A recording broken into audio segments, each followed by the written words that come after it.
So my name is Peter Banks. I'm the founder and CEO of the HR Director. We are a strategic resource for HR and people leaders in digital, print, person, and online. Delighted today to partner with MHS, a leading developer of innovative assessments and solutions with tools for measuring and developing the potential of people. Let me introduce our speaker today. Let me introduce Alan Lyons, who is the partner and business psychologist at our partner today, KinchLyons. Alan, good morning, and could you give us a little bit more about you, your role in your organisation, just to give us a little flavour, please? Absolutely, Peter. Thanks. Great. Delighted to be here. We're a firm of business psychologists, partner a lot with MHS test publishers. And I suppose in business psychology, our purpose is to transform how people experience work for the better. And also now with the age of AI, it's transform how people use AI that help your well-being, etc. And we very much use a lot of assessments around this, but we use positive psychology, which we'll be looking at today, how to take a positive psychology approach to AI. But positive psychology, not just being think positive, but it's actually up until the 80s, all psychology was based on what's wrong with you. Big shift in psychology came in the mid-80s when they said, we've never looked at measuring well-being, emotional intelligence, all of those things that can help you, the science behind optimal functioning. So we'll be using that. We use psychometrics to give us insight into that. And that's how we use our approach to helping people to transform their relationship with AI for the better, hopefully, and their well-being. Yeah. Thank you, Alan. Right, so just a brief intro from me to the webinar. So AI will not decide the future of work, we will. So use well, AI has the potential to elevate human performance, creativity, and meaning at work. Use poorly, it risks creating workplaces that feel automated, transactional, and uninspiring. And despite all the advances in technology, one of the truths remains: people want to work with people. This webinar will focus on the 3 human capabilities to help people and organizations thrive in the age of AI. So brief housekeeping from me, 1 hour for the session, running some polls. Those polls we want you to take part in. We use a third-party software. As a little chat box to the right will pop up. There's 3 polls we'll do. Click on the link when it comes up. First time round, just pop your name in, and then you don't need to do that again. And then take your choice, and then we'll feed those back in as we go and comment on those, okay? Questions. We really want you to get the most out of this, so please do pop some questions. There's a Q&A section, pop them on there. I will put them to Alan. Obviously, we'll get through as many as we can. Any we don't get through, we'll come back to you afterwards, so they won't be wasted. So please use it to get the most out of the session. Okay, let's get underway. So Alan, let's kick off. AI, very divisive at present, I think, moving at such a rapid pace. So how would you describe, I guess, most people's relationship with AI right now? Well, yes. You can't open a book, even if you're on LinkedIn or whatever today, scrolling. It's AI this, AI that. And research, however, shows repeatedly that people are actually more concerned about AI than they are excited by it, which is interesting. And that's year on year. And I was even talking to somebody yesterday who was going to a workshop on AI, which is a great idea.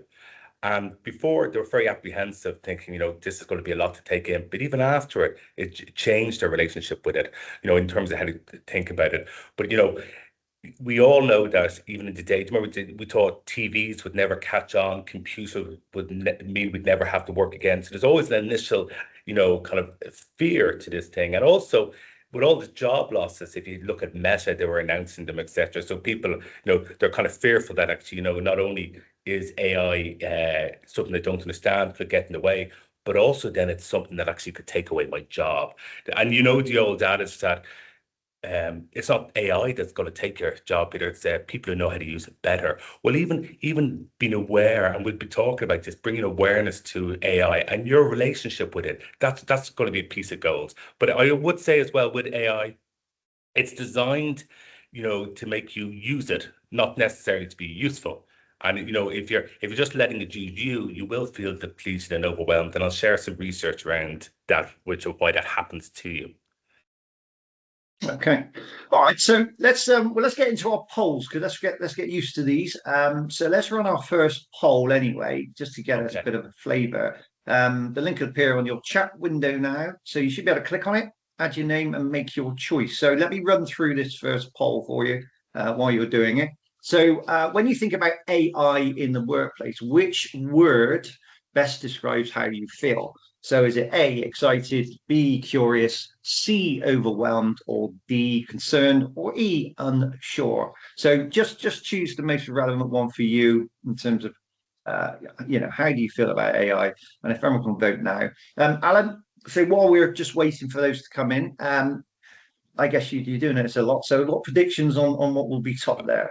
Well, there might be a bit of recency bias because I just told you, Peter, that people are more, concern is outweighing excitement. But the fact that people have intentionally arrived here, I'd say we'd be more towards the curious will come up, stroke excited. Here we go. Oh, yeah. Thank you. So, yeah, well, curious, good. 59% curious, top. Excited, 28. And then obviously lowers for 5% overwhelmed, 3% concerned, and 5% unsure. Yeah, and yeah, kind of, I guess, what you were hoping for. Well, I think it kind of reflects the people who are on this webinar. They're interested in it, but I do think the majority of people out there are more. The research would show the 3% would actually be the 59% for the mass population. So that's great that people are curious or excited, because that means you're going in with the right headspace as well to be able to get the most from it. Yeah, I think that's it. The curiosity is the thing, and how, as we'll get onto, how can it change? How can it work for us as individually and as an organization, as a team? Yeah. So I guess in today's workplace, then I think it's kind of we're at times very different to what we've ever known before for a number of reasons. So I guess, but in terms of what are the the main forces at play and kind of the impacts that they are having at the moment. Yeah, well, that's and that's it. It's forever changing, and like we had after the pandemic, we'd all know how to get hybrid right. It was suddenly forced upon us, and I love there's an eminent neuropsychologist, neuroscientist called Richard Davidson. You might be familiar with him. He's done a lot of research, and he's now into the neuroscience of what ChatGPT potentially is doing to us as humans. He wrote the book Emotional States with Daniel Goleman. You might know, the thought leader, emotion intelligence. But he has a lovely quote where he says that we're all living in an experiment with AI that none of us gave our informed consent for, which I really like. So it is something that we're all in, so we can't get out of it. And then the three major things that are happening in the workplace, which are quite dramatic, is there's an unprecedented level of distraction. So people are so distracted, and this dampens down your awareness levels. So, and if you think of, AI technology, it's constant distraction. And in fact, they looked at measuring attention deficit disorder items in the early 80s, and they've had to change the majority of them now, or we'd all fall into having it. Like, distraction is key. And we always take a blame with the kids. They're so distracted when you get off your phone. But look at our own behavior around that as well. So distraction is huge, okay? And even online, we're all online now, but 20% of the time, people are doing something else. So I know if you're in present, people will remember more if you're actually workshopping with them. Online, people are doing something else. I looked at that research and said, I'm not so sure. Then I realized, not now, because I'm talking to you, but yeah, when I'm online, I'm sure most people there, you are doing something else, which makes sense. You're using your time wisely, but it does lead to distraction. And actually, research around phones was interesting. People check the phones 80 to 180 times a day. And then you have 4 to 6 hours on screens. And, and it's hard to, so distraction and that constant gauge, you don't create a meaningful relationship. The other one, so distraction, the other one is loneliness. We've never had loneliness at this level. There's an epidemic of loneliness. Now, people think of isolation from the pandemic. No, this is you're with people, but you just don't feel connected. So that's a huge thing. You're less connected. We're just having transactional conversations. So if you think about it, so we have distraction, which is dampening down awareness. We've loneliness, which is making us feel less connected. AI isn't going to help any of these unless we're intentional about it. And then the last one, there's record levels, unfortunately, of depression. Depression has never been higher in the workplace. And that comes from a lack of insight, curiosity, and growth mindset. Everybody who answered, the majority, 59% of the people, they're saying that they were curious. Well, that's wonderful, because depression is actually something that actually dampens down your curiosity. So AI, I suppose, Peter, the way to look at this, we've been looking at this, is that it intensifies your work. It doesn't relieve it if not used properly. And the whole, remember we had after the pandemic the resignation, the great resignation, I think they called it, and how tech companies needed more people. We're all going to go have, barbecue Fridays. Well, that's now being replaced The Financial Times had a lovely article during the week on the great hunkering down. So people are terrified, especially the tech world. So they're actually working harder than they've ever have. And they don't want to be seen to taking any breaks, you know. So, and what I like as well, not like, but it's interesting as well, they've done research around the speed that people walk in.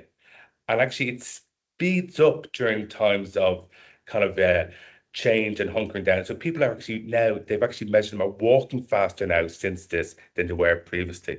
So it even affects, so if you think of how does it affect our brains on ChatGPT, or even physically symptoms. So it's fascinating. So we're talking about distraction, loneliness, and then the last one, depression, which aren't great things, but being aware of them, we can go after them. Yeah, and you know, again, disruption along the lines of disruption. You know, it's so disrupted in terms of our, certainly working world and then home life, and the changes are immense. So, listen, any questions that you've got for Alan, please do post them on the Q&A, and I will pop them to Alan, and we'll talk Peter, through those. There's a lovely one there in just to dabble in a bit of research to go. Yeah. There's Killingsworth. He's a big psychologist in Harvard. He did a research, and if you Google it, a wandering mind is an unhappy mind. Now, this is even prior to the AI explosion, but they worked out that nearly 48% of the time, people are thinking about something else. Now, that's a cognitive advancement we have over other animals that they don't have, okay? So nearly 40, I think it's 47.8. So let's say 48% of the time we're thinking about something else. And it's normally because we're not enjoying the experience we're having. So we bring our minds to think of something else. However, the interesting research shows that 80% of the time, where you bring yourself is actually more stressful than the experience you're having. Okay, so we do that. We go there to relieve ourselves of bad traffic or an irritating conversation, but where we bring ourselves is more stressful. There's a lovely neuroscientist book called Why Don't Zebras Get Ulcers? And the whole thing is they don't have that. They just remain present. They don't have wandering minds. So if you think of it, if that was true before AI, well, AI has only increased our wandering minds. But is it increasing our well-being? Potentially not, you know. So a wandering mind is an unhappy mind. Well, that's fascinating. That is fascinating. It makes sense. And got a question for you. So, Sure. So Sally Brady here. Thanks, Sally. So I read a futures article from the Bank of America recently, which stated that the agentic and embodied AI will spark a corporate efficiency revolution through the removal of human capital over the next decade. What's your views on that then? Well, it will, you know, it definitely will. I mean, there will, but at which level? So we're going, and it will be, you know, there's no point saying it won't. We're seeing Meta, we're seeing them. The research is showing that. So the jobs will change, but definitely we have to change our approach to what jobs we're going for. You know, and there is a generation caught in the middle here, you know. But then with the AI, we definitely have to change our relationship with AI as well, you know. But no, I mean, I wouldn't, that research, I know whoever writes the research has an agenda, but there's no point denying it. Absolutely, that's going to happen. But it's different jobs we'll be going for. Yeah. So thanks for that. I know Sally posted that in the chat, which is fine. So we'll pick them up in the chat or Q&A. So just pop them in there, and we'll keep an eye out. So thank you. Okay. Well, let's do talk forces. So let's try and kind of delve into these a bit deeper, then, really. So explain more about that first one. You said awareness, mental skills in the age of AI. So give us a flavour of that and examples, perhaps you could share. Yeah, so if we're going to use positive psychology to be able to transform our relationship with AI for the better, and that's what we're looking at. And the research, the three big things we're going to look at is, well, bringing more awareness to use of it, then being able to bring stronger connection with people and insight, but they all interrelate with each other.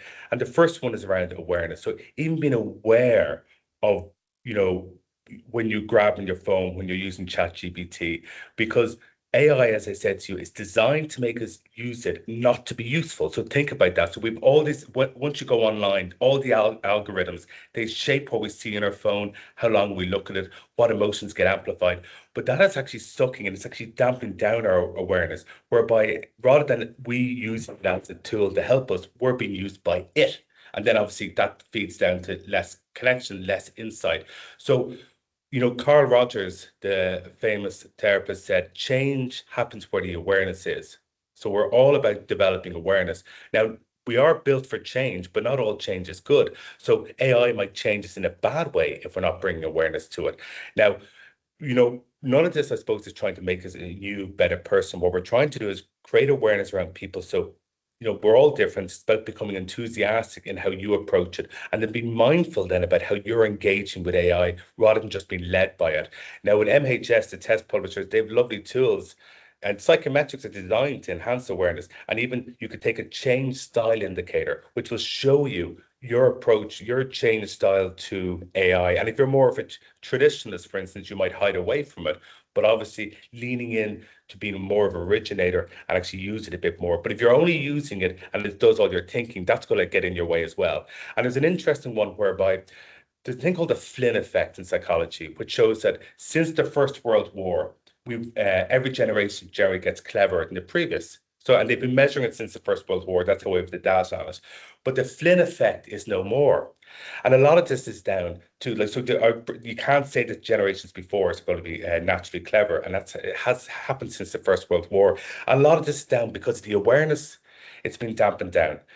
So every time you reach for your phone, be more kind of mindful of it. Now, I'll give you a couple of studies on this to back this up. This is one by MIT, Massachusetts Institute. They did a lovely study on, and these are all new studies, so it's fascinating, but we're all very interested because it's new for us, okay? But your brain on AI study. So the setup, I'll give you the setup. So they called it Your Brain on ChatGPT. The setup was this. So we had participants 18 to 30 years of age. They were asked to write essays on thoughtful topics like loyalty, happiness across 3 sessions. And then they were randomly assigned to one of 3 groups, which is a brain-only group, just using your brain. That's how we all grew up. Search only, which you could just use Google with AI disabled. I love that that's search only now. It's an old thing. And then you had the LLM group, which was the ChatGPT, okay, to assist their writing. Now here's the findings. So you had the brain only, using Google, no AI, and ChatGPT. And the key findings were that the brain-only group showed the strongest neural connectivity. So they were the ones actually, when they did because they used the EEGs, which analyzes language, and they could see brain activity. They looked at the language format. They looked at the memory that people had from their own essays. And the brain-only group showed the best brain activity.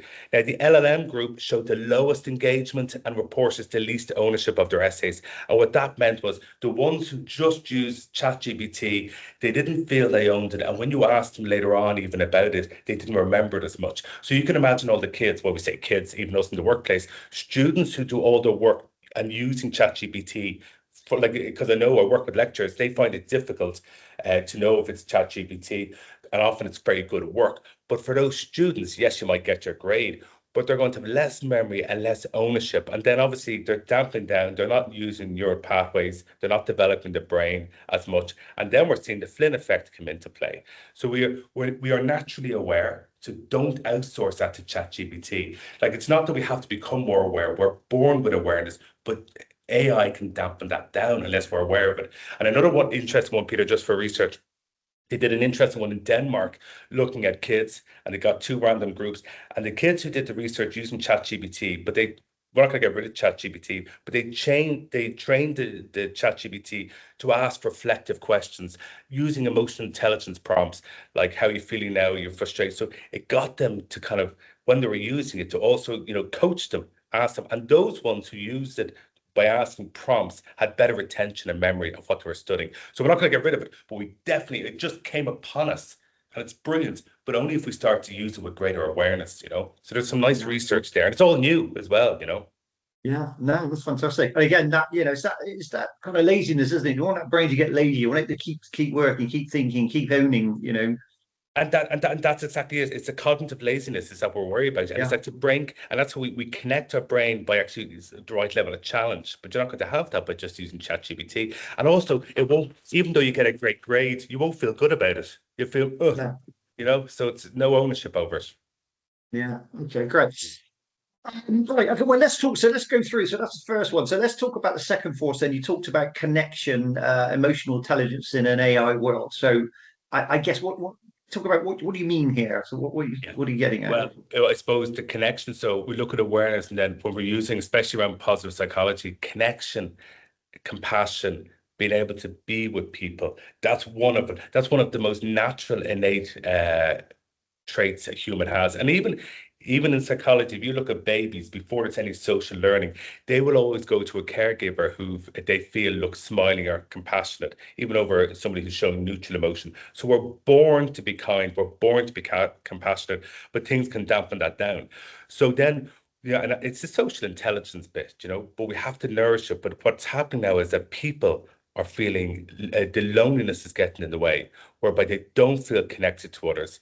It hasn't come back since the pandemic. And in fact, what's interesting, research and Gallup, who you'll all know, do lots of research around well-being and engagement. And well-being and engagement scores are kind of doing okay. They're kind of back to where they were prior to the pandemic. But one thing that's come up a lot is that people are getting angrier. 1 in 5 in the UK and in Ireland said they're actually feeling angry at work, and they're also feeling lonely. So think about that. And so we're not feeling connected to other people. And there was a lovely study done by the US Surgeon General who was able to show that the impact on your health of loneliness is equivalent to smoking 15 cigarettes a day. And that went viral, and it's proper because it's proper research for starters. But that went viral because it was quite eye-catching. 15 cigarettes a day, oh my God. So think about that. So you're feeling lonely, we're getting angrier, and then your emotional intelligence, again, just because everybody knows, well, maybe they don't, but emotional intelligence is something that can be developed. Your personality, yes, we look at it, but you're just creating an awareness around your personality. But your emotional intelligence is the best way to get good at social intelligence, connecting, and it can be developed. And your IQ, your intellectual horsepower stays the same when you're 60, 67. That's why a lot of coaching and development sits in the EQ space, because it's actually something you can change. It's linked to the neuroscience, etc. But it's not a given. And actually, MHS did some interesting research that shows that there's a tendency pre and post pandemic scores of leaders. They're getting better at a couple of areas. Leaders are generally getting better in self-regard, assertiveness, and stress tolerance, which is great. So I'm more confident in myself, better resilience for myself, and I'm assertive more. I can say what I want. But they're all about me in a way. But what's more interesting to me, they show that there's a dampening down in empathy and awareness. So that connection with what other people are going through, and also even being aware of that. So we're coming to work and we're having transactional conversations. We're not feeling, loneliness isn't I'm at home, isolated. We know how that feels from the pandemic, most of us. This is actually, no, I'm in work and I don't feel connected to people. And I thought there was some lovely research coming out of it was Queen's in Belfast, looking at modern day measurements of loneliness. And one of them was, have you got somebody in work that you can share a laugh with during the day? Which I thought was great. And if you answer no to that, it's a key indicator of loneliness. Now, that doesn't mean that you're coming to work being telling jokes or whatever, but it's feeling that you're working in an environment where you can connect with somebody and have there's a bit of levity. And it reminds me of, the Gallup engagement questions. One of them is, have you got somebody in work that you consider a friend? Now, I know we always, English and Irish people, we laugh at that question, but it's very positively correlated if you answer yes to that you're on a high-performing team. So teaming, so it's the same thing. It's a bit of levity, kind of that exists, and engagement around friendships. So that's huge around the loneliness bit. Have you got somebody, you can, because if you think about it, even on teams, people come together, but it's all groupthink. It's very transactional. Like, it's very hard to schedule a joke, isn't it, on teams? It's very staged, and people don't really say what they think, so it leads to that groupthink. And in fact, there's positive psychology is a science, okay? Pop psychology is just kind of makes a lot of money, but it's not in any research. There's little self-help books you find in the airport. They say to you, you buy them and you're motivated and you pretend to be somebody else for a few weeks, and then you go, here, I'm going back to being myself. They're the pop psychologists. Now, we sound very similar because we're positive psychologists, but ours is based in rigorous science, okay? And actually, what they're finding as well, using humor, which can be developed around. So I lost my train of thought there. That was it. Online, there's a constant gaze. So the pop psychologist said it's Zoom fatigue. I have constant Zoom fatigue, but there's no research to show that there's even anything called Zoom fatigue. But actually, that's one they got right. Stanford did a peer review paper and showed that if you're online all the time, you will be more tired than if you're with people. And one of the reasons is you have a constant gaze. You're constantly looking at the other person in the eyes. Whereby if you're in the room with them, we don't do that. So it's very tiring being online. And it doesn't create psychological safety. Groupthink, people are doing something else. So think about the connection points. Yes, it's great that we're able to be connected online, but it doesn't, that human bit, it doesn't connect.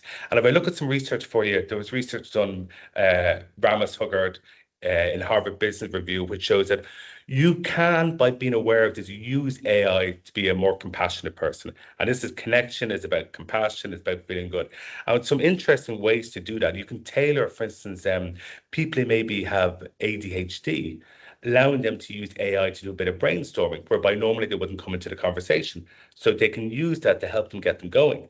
Another good one I saw talking about, you can review this is using AI for more compassion. You review meetings, okay, with AI, and you can actually ask it to look for conflict and any leadership styles, maybe my own, that might be getting in the way. That's very clever. And then you ask your team if the AI summary. So I'd come in and I'd look at the AI and go, how did I behave in my leadership? Did I get in the way? I might get some insights. And then ask the team if that's accurate. Is that, because AI hallucinates, as we know, ask the team, is that their actual experience? And then we can co-create different ways we want to do to work together. So it's a lovely way to use it. Another way they were talking about, you can use it for personalized coaching development. So rather than it's going to replace coaches, it can be used as an assistant. You can role play with AI. You can actually give it you could take an emotional intelligence assessment. So it's specifically not just how do I be more emotionally intelligent, but based on my emotional intelligence, how I manage my emotions, how should I actually go after this conflict, this difficult conversation, and role play with it. So that's a wonderful way to use it. So, it can be used in ways that will help you be more compassionate, but left alone, it's just going to, and that's what we're seeing the record levels of loneliness. It just dampens it down. People are taking things too seriously. We're getting caught up in things. We're not having proper relationships. I don't feel connected to anybody else. So loneliness, with 15 cigarettes a day, it's not a place you want to be. And a lot of us are feeling it. I think research in Trinity College in Dublin showed that 42% of people working in Ireland said they report feeling lonely in work. And I think that's even up over 60% in the US. So these stats are still coming out. So AI, it's a support in a way, but if we're only using AI, it can actually make us feel lonelier.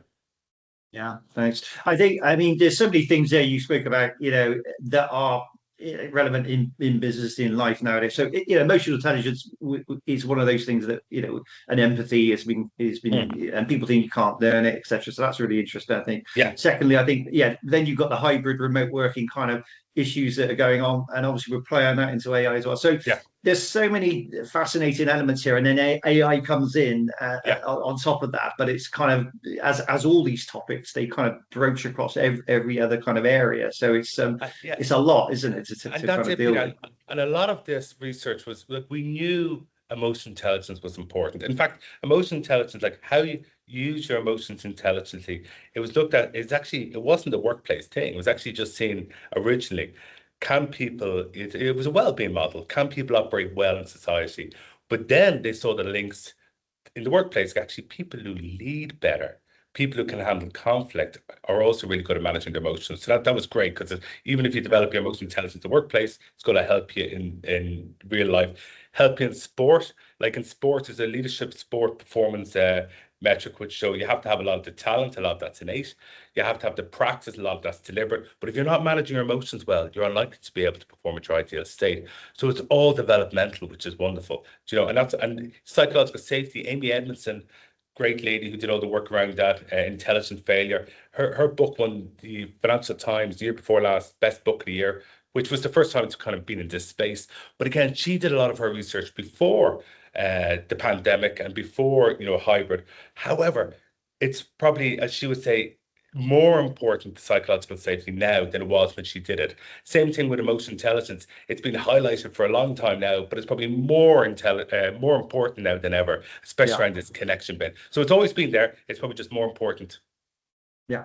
Okay. And let's talk about the final one of the three these forces, because obviously this is probably the more positive one in a way, the insight, curiosity in the age of AI. So again, tell us more about this force. Well, it isn't the positive one, because actually it's linked to a lot of the insights. Is linked, the lack of insight people are having is because they're feeling depressed, and depressed is huge. So if you think I'm distracted, so I have a lack of awareness, I'm feeling lonely because I'm not feeling connected, well, then it's very hard to have insight. It's very hard to have curiosity and a growth mindset. And I know most people on the call here said they had curiosity, so you're going against the grain, but most people don't.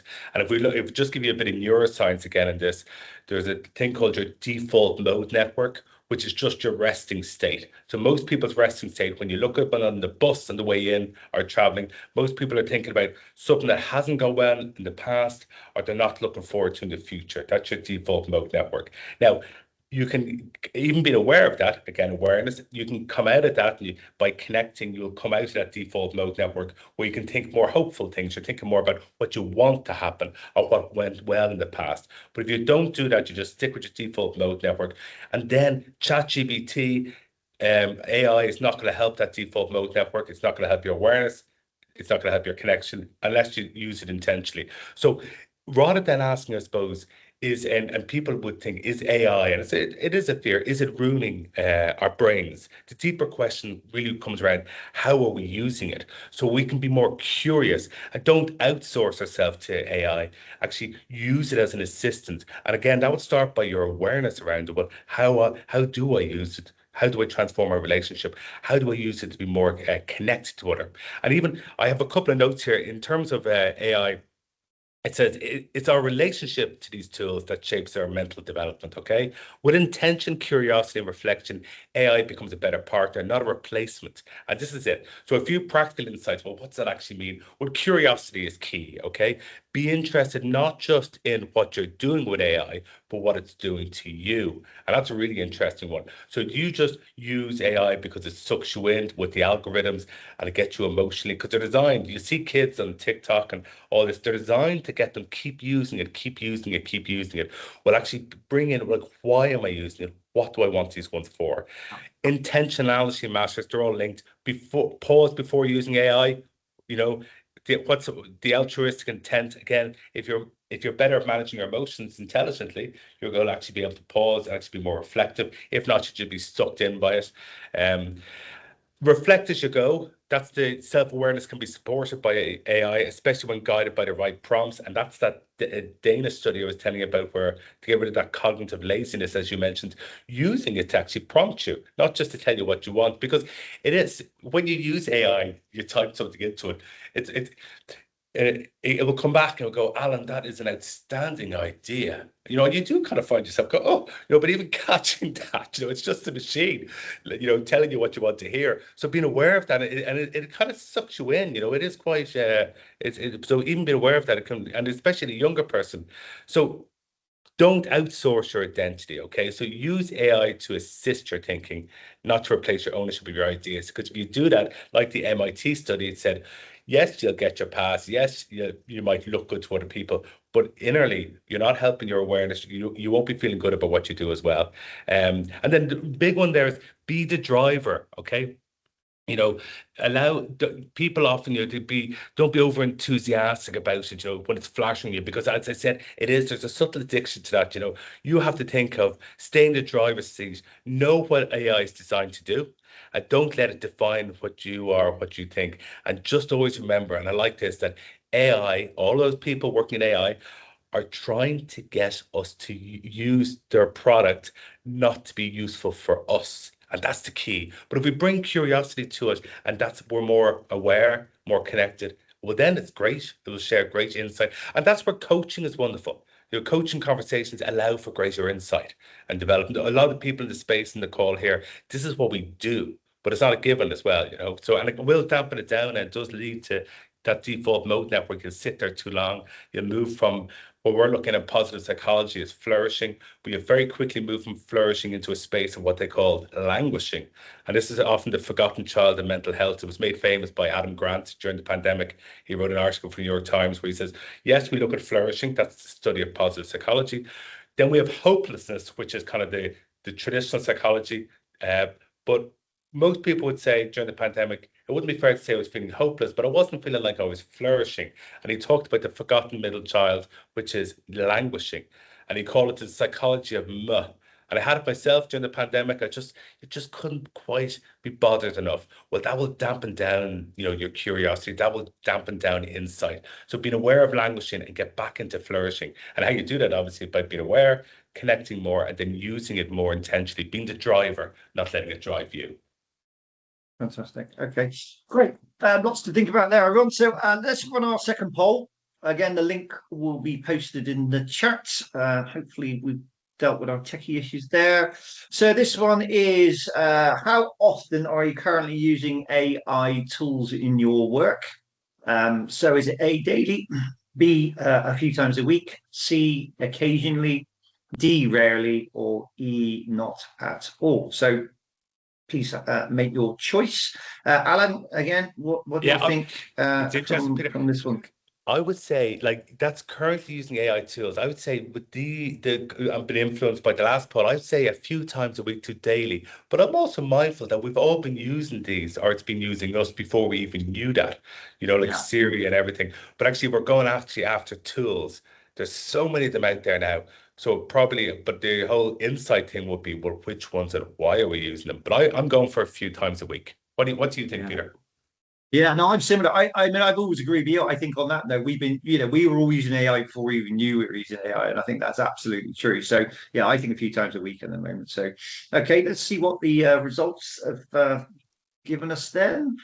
Ah. So, whoa, we're wrong. Well, you're more right than me. So, daily, yeah, 68%, 18% a few times a week, 13% occasionally, rarely zero, and 3% not at all. So, yeah, pretty much as you say. So any thoughts there? Yeah, I mean, again, it's that's intentionally using it. It just shows you, I Yeah, wonder even 4 months ago, because even these conversations, they change so quickly. Because even the research yesterday, I mentioned hallucinating there. Always be careful of hallucinating. Well, they've done some great research to stop AI's hallucinating now. So it's like the changes in AI, with all of us using it, we're helping it. It's using us, we're using it. So I'm not surprised with the people on this call anyway. But I would say it's probably down to occasion or a few times. But again, there's greater awareness. Even the fact that that is an AI tool, some people are just using them, and they might even put rarely, but they are actually using them more than they think. So yeah, it's probably down to the people in this call too. yep, terrific. All right, thanks everyone for taking part in that one. Again, any questions, please send them through. So let's talk about one thing that AI will never replace, Alan, about working with other people. Well, that's it. And I suppose there are three things that it can't replace, but it can diminish, and that's awareness. That's being able to have proper awareness of the impact. And if you look at that, when I talked about MHS was showing what's been dampening down, empathy and awareness is dampening down. A lot of that's probably because of distraction, because of AI. So being more present, the stop the doing and the more being, that would be a huge one. So that's going to get in the way. The other one then is it won't be able to make the connection that we real can. I know it's huge now. People are using it even for relationships, etc. But it won't be. We know the networks which are used when you generally connect with another human. That's not what's happening. So you will still feel that loneliness. So it can't replace proper human connection. And then insight that comes. Again, it's all of these are innate skills. That's a great thing. We don't actually have to go out and develop them. Coaching and awareness and psychometrics help us to recognize them so we can do them more, but it's not going to replace insight. In fact, it can quite have the opposite. If you look at the Flynn effect, which I was talking about, not only are we becoming more curious, but actually people are becoming less curious. And actually, if they don't know how to do something, they outsource to curiosity rather than doing the brain only. So it's those three skills it's not going to get in be able to replace. The other way to look at this, I think, is like we're all, if you will, like the clear blue sky. And then AI comes along like clouds. Okay. Now, what we don't want to do is ignore those clouds because we're missing something there. And in fact, who's going to replace your job? The person who's better than you. But also, we don't want to just grab them and use AI for everything, because then we get overwhelmed. We actually don't know which ones we're using, especially if you're working on teams. It's about actually workshopping together and go, okay, let's agree, let's build an AI culture, which ones we're using, how come, and then we have a shared understanding, because if everybody's off using different ones, it just becomes so noisy. So we want to actually have it. So what they really talk about is actually how to, not too tight, but not too loose. We don't want to attach and use it all together, but again, it's our assistant. We don't want to actually ignore it. I know people in this call won't be connecting with the ignoring bit because they're the ones who are more connected to it. And also remember that the biggest driver, which won't replace, is connection. If you look at the Gallup results, they will always say connection is the biggest driver. And then I have somebody I consider a friend at work. So they're the ones to lean into. We're nearly getting back to basics here. It's a human-centered approach. Yeah, yeah. And then just, I guess, but is there a chance that AI will slowly, automate trust, meaning, and humanity kind of out of the system, as it were? Well, it can if it's left run wild like it has been done. It's a bit like when people said, does hybrid, like hybrid doesn't work. People say, I want everybody back into the office. Well, actually, organized hybrid is better. We've known even before the pandemic that if you did it in an organized way, it would work. But people said they were experimenting and it doesn't work. And then when you inquired a little bit, well, how have you been experimenting? You've seen that they've just been letting people run off and run riot and see what happens. And that's not an experiment. So it's the same with AI. If we use it intentionally to actually build those, even the example I gave around the research, how you could use it to make more connection, using it to be more compassionate, and even looking at your leadership style, that's the way to do it. But if we don't, yes, absolutely, it will dampen down our connection and trust and meaning. And a lot of places it's done that already, even by the announcements of it or the ideas of it. But a lovely study going back to a crowd called Darley and Bateson, and it's basically the Good Samaritan experiment.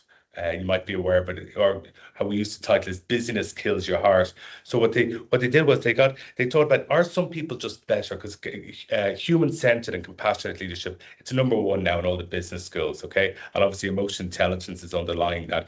But they were saying, are some people just better at this than others? Is there some personality suited to being better and more compassionate, more humane with others? And what they noticed was they did a lovely study. They got 67 seminarians, so people trained to go into priesthood. So they thought they'd be pretty compassionate. So they got a good cohort of people.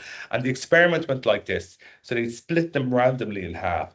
And one half, they asked individually the people to go over to a building across the way. And they said to them, when you get there, can you give a talk on helping a stranger? Now, if you're trained to become a priest, that's not a stressful talk. Okay, that's one-on-one. They can do that really easy.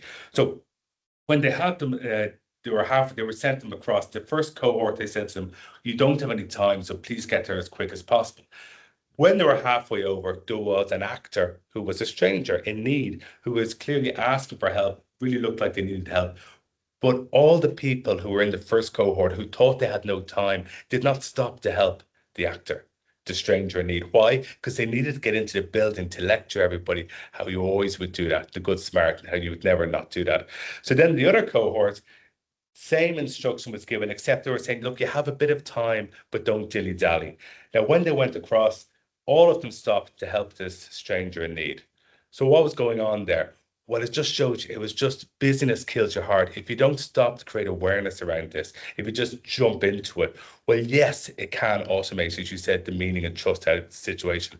But if we actually are more intentional and reflect on this and have a conversation like this, we can actually use it for the greater good. And actually, AI could be even better than we wanted. The problem with AI, it was thrown upon us like the pandemic, and we're making it up as we go along. And some people aren't making it up as good as others. But if we do it properly, like hybrid, if it's done organized, it's actually better for engagement and well-being. Same thing can happen with AI. Yeah. And I like the whole idea of just thinking about that, like anything, how do we best use it for our organizations, and setting those ground rules and why do we want to use it? And I think this is exactly what you're kind of intimating there. So rather than just sleepwalking into it, because if you sleepwalk into it, it's going to get in the way, Yeah. I mean, again, I'll give an example a bit later on, but there's examples of, and again, I'm from originally a creative background, and my daughter is, and it's really interesting how she's using AI and kind of doesn't like AI in a creative industry because of that creative thinking is. So we'll go, So let's run on to our next poll before you run my wife's an artist as well. Sorry to interrupt you, Peter. And it's the work slop. And if you look at some of I think we can all see it now. If you look at the artwork that it comes out, and you can see, and people are they're getting turned off by it now. So I think there would be hopefully an even stronger place for artists. When people who work with their hands, rather than just computers. But you can see how it's cutting at the lower end. They're going to have to readjust their business model because even doing up little flyers and birthday cards, whatever it is, it's damaging that stuff. Yeah, I think it's that. Yeah, I mean, the example, like, I will give it now, but it's so I'm quite into my music. So I use, you know, a bit like a lot of people, I use Deezer, a lot of people have Spotify, that sort of thing. And I listened to a bit of music came out the other day, fantastic vocalist. And I thought, I've never seen this vocalist before, heard before. And I kind of just delved in. I thought, well, it was so good. I thought, I want to see if they've done something live or in concert. Couldn't find anything online. And then I learnt that it was all AI, the whole track, the music, the background, the guitar, everything, and it just didn't even come across to me at all manufactured at all. So there's the kind of interesting issues. And so, you know, me, I immediately just deleted that off my playlist because I want that creativity still, and you know. Okay, well, to counter that, the Telegraph, the UK paper was talking about there was a Boyzone. Now, I know you're probably not into Boyzone, Peter, but they had a big concert in the Emirates Stadium, 2 nights, I think. But they were giving out about, well, a terrible show apparently, but they were talking about the work slop because they just had all their backdrop of their journey through their careers was all AI'd. And obviously the journalists has said it really put them off having to watch this AI and you're paying whatever for your ticket, you know. I said I'm into music, so I don't know Boyzone, but thank you. Yeah, thanks for that one. Don't want to offend any Boyzone fans. Well, let's do our last poll. So this one will pop up on your screen now. So this one is, which human capability will matter most in the age of AI? So, you know, we talked a bit about these, but is it A, awareness, B, connection, C, insight? So if everyone can kind of vote for your choice there, please, and we'll feed that back in. And I guess, you know, I think while we're waiting for those results, probably a good way to do this is just to maybe if you pick up on that final poll, Alan, you know, and let's ask you, what human capability do you think will matter most and why? Well, I would say they're all interrelated, you know, and using positive psychology, using insights with psychometrics, you're creating awareness, and then you want the knowing doing gap, do something with that. That's the connection. And then hopefully, you know, something will emerge that we didn't even know. And that's being human. So they're all interrelated. However, with the way the question is worded there, I would say it's connection. We're all social animals. We know that research around loneliness, 50 cigarettes a day, that's shocking. And then people not use, you know, the networks you use when you're having a connection with people. And then the humor aspect of that is golden. You know, being able to have those light touch moments. In fact, what's interesting is you can take things so seriously that you miss things. You know, so, and you can take AI too seriously and you can miss out on its usefulness. And I'll give you a quick one on this, Peter. You're not meant to be able to change your IQ in terms of our measurement. We're always going on about measurements, we have data, but your intellectual horsepower stays the same when you're 60, 67. However, and if we're thinking about a lot of kids in Ireland, I know in England, they're doing big exams shortly. If you give somebody an IQ test and you instill them with negative emotion, okay, which most exams are set up, and then you get them to take the test. And then a few weeks later, if you instill them with even neutral emotion, even positive emotion, and get them to take the same IQ test, most people will change their score by standard deviation higher when they have the positive emotion.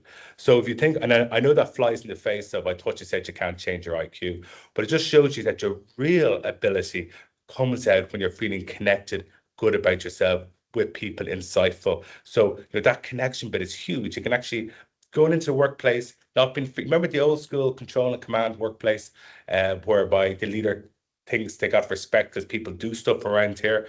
Well, look, I can do stuff if I'm fearful. It's just not great stuff. But if I feel connected and strong and psychologically safe, as Amy Edmondson would say, well, my productivity levels are a lot higher. You know, so I'm going for connection. Yeah. What about Okay. you? Well, let's see. What are you looking for, Peter? What are you thinking? Yeah, no, I agree. I think connection is the key one here. I would definitely go with that. So yeah, let's have a look what the results are then. Okay. Yeah, bit of a tie.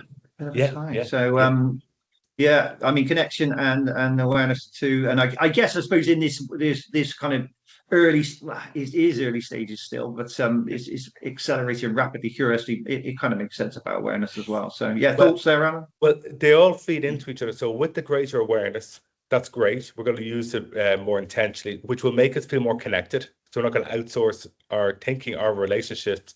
Will actually, the interesting is we will feel more curious. You know, the beginner's mindset, the growth mindset, it will all come from that. So they all, in a way, which one's more important? They all feed into each other. But having the awareness first is gold. I'm glad it's the connection is so high as well. Yeah. Okay.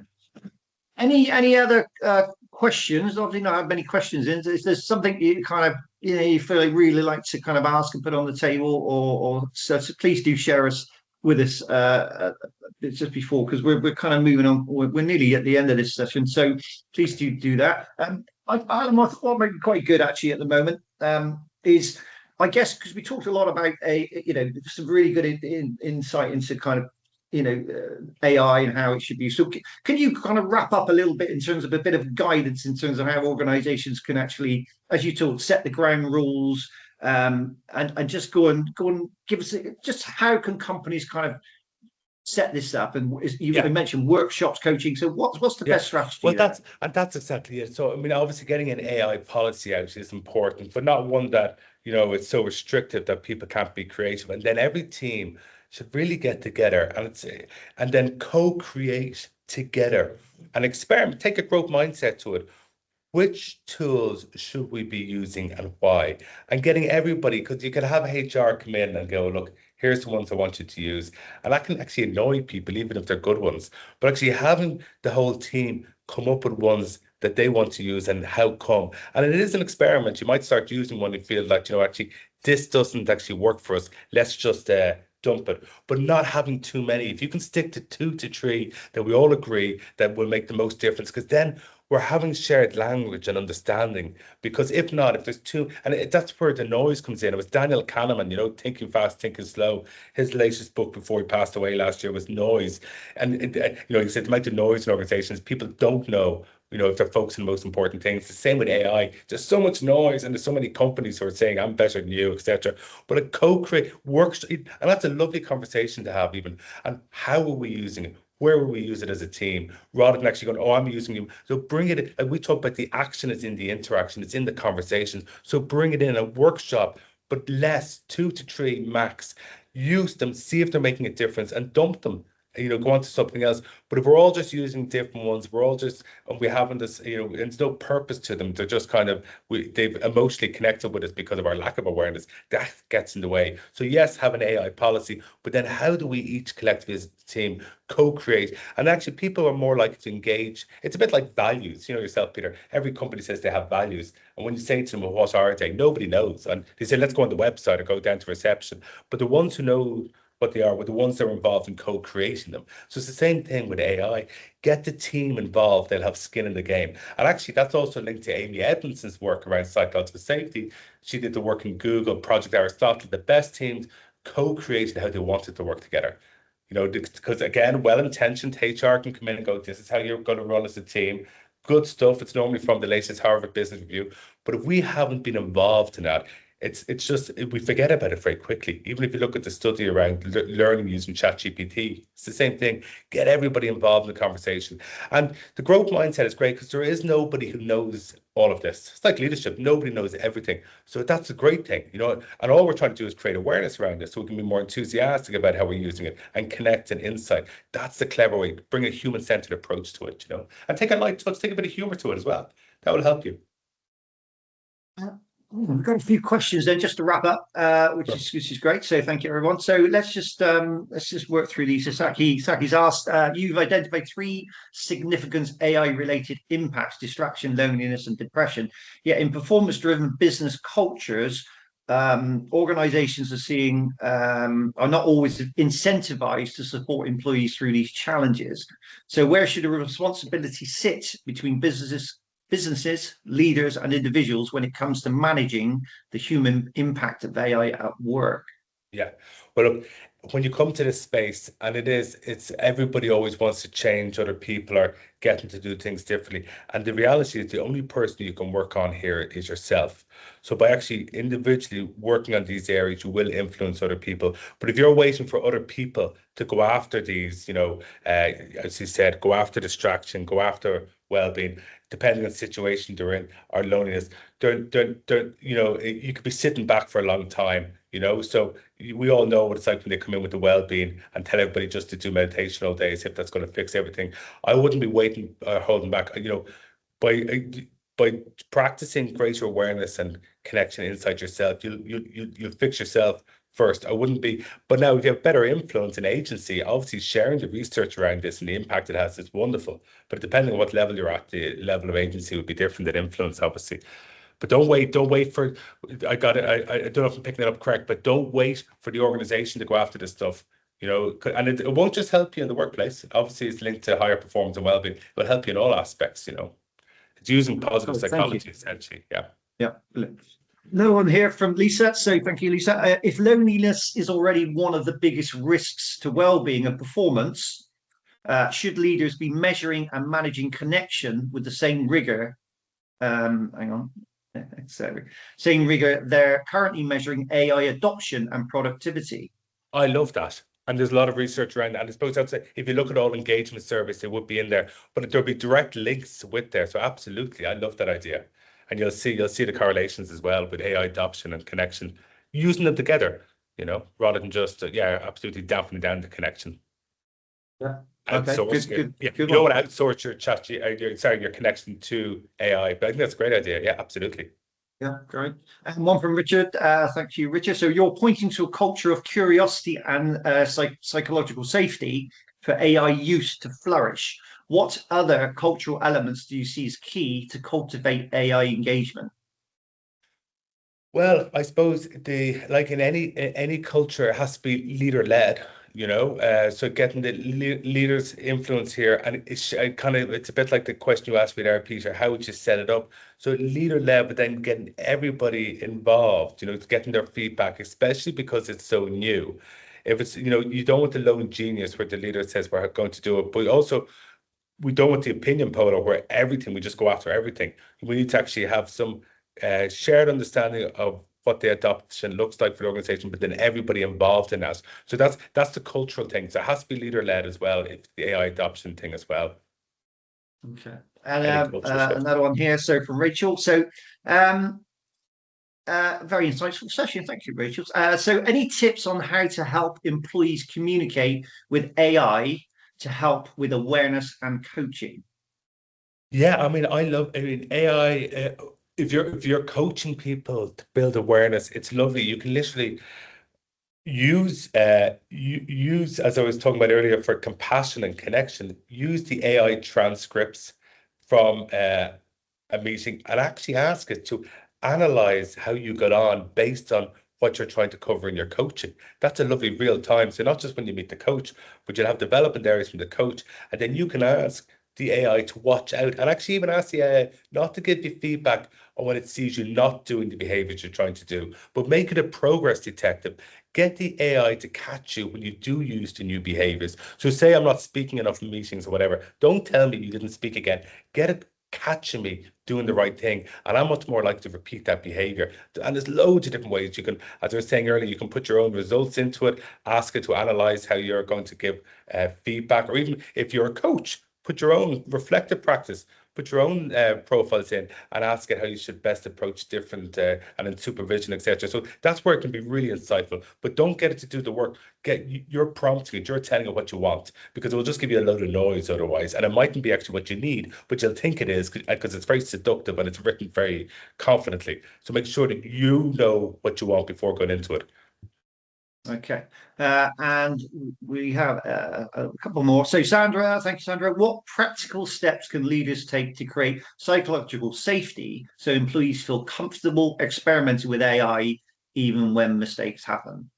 Yeah, well, a great way to do that, if I was a leader, I'd be sharing when I've used AI, when it didn't work, what I've been using it for, even the fact I'm asking it to give me feedback. So sharing vulnerability, a growth mindset, and there's no one answer. That's the growth mindset. The fixed mindset would be, this is how you use it. I'm perfect, and you shouldn't get it wrong. Well, then we'll be very limited in our experimentation. So the growth mindset, and also if you did used one of the MHS psychometrics around having a look at how people approach these things around influence and change and decision making, that will help. But it's all about vulnerability when it comes to leadership and AI or anything. But definitely don't don't be kind of just saying this is the only one we're going to use because it worked for me. Showing a bit of vulnerability, and also maybe where you got it wrong, where AI got it wrong, that's helpful as well. Yeah, brilliant. Right, final question, and then we must close up. So, and another one from Lisa. Thank you. So you've positioned awareness, compassion and wisdom as the capabilities AI can't replace. But in most organizations, budget follows what's measurable. And right now, that's AI tooling, not human capability. What's the most credible evidence you've seen for measuring these capabilities so people, leaders can win that investment argument? Good question. Well, the most credible one is by, I name checked him earlier, neuroscientists. If you want some white papers on, it's Richard Davidson, the neuroscientist. He's done loads. He's actually his recent research. He's got a New York Times article last week, but he's got a book just published called Born to Flourish, where he backs up all of the innate awareness, connection, insight, but all the science behind it and how it's connected to performance and well-being. So that's a great one for influence as well. And Richard Davidson, following him is just, you're on the money. He's Daniel Goleman. He's written books with him around emotional intelligence, emotional traits. He's a great resource. He's in Wisconsin University. I said final question, but I'm going to sneak last one in. Last one. Definitely the last one. So thanks, Lydia. So as a tech/AI company moving quickly with AI adoption, how do we as HR leaders balance staying fast and experimental with making sure we've still got the right governance and ethical guardrails in place without it becoming too heavy or slowing teams down? Yeah, well, that's, and I suppose when you're doing that teaming bit around how we're going to use it, even having a bit around the ethical using of it and making AI, and even, I know it sounds a bit spiritual, but how can we use this for the greater good rather than just get productivity tasks done? How can we use this to take a more human-centered approach that brings people with us? So even having that outlined and as a discussion point when you're workshopping, that's also key. So you want the ethical use it for the greater good rather than actually just what it can do the fastest thing possible. Let AI off. But remember I said business kills your heart. This is about us reflecting on its use. You don't want to outsource reflecting to AI because we know what's going to tell us there. Brilliant. Right. Listen, thanks very much for your questions. Really appreciate those. I think we got through them all. If there is any we've missed, we'll come back to you afterwards. End of the webinar. So thank you so much. We hope you found this webinar of interest, seeing how AI has the potential to elevate human performance, creativity, and meaning at work. Thanks, Alan, to your excellent insights, experience, and knowledge in this topic, and also to MHA and KinchLyons for partnering with us. There will be a recording that we'll send you. We don't muck around with it too much, so you can share. And also, I'm sure Alan will provide us some extra resources and for kind of what you heard today. So thank you all for watching and taking part in the polls, etc. And I hope you join us for another webinar soon. So listen, thanks, Alan. Been fascinating. Thanks, Peter. Thanks, everyone, for joining us today. Bye. Bye, everyone.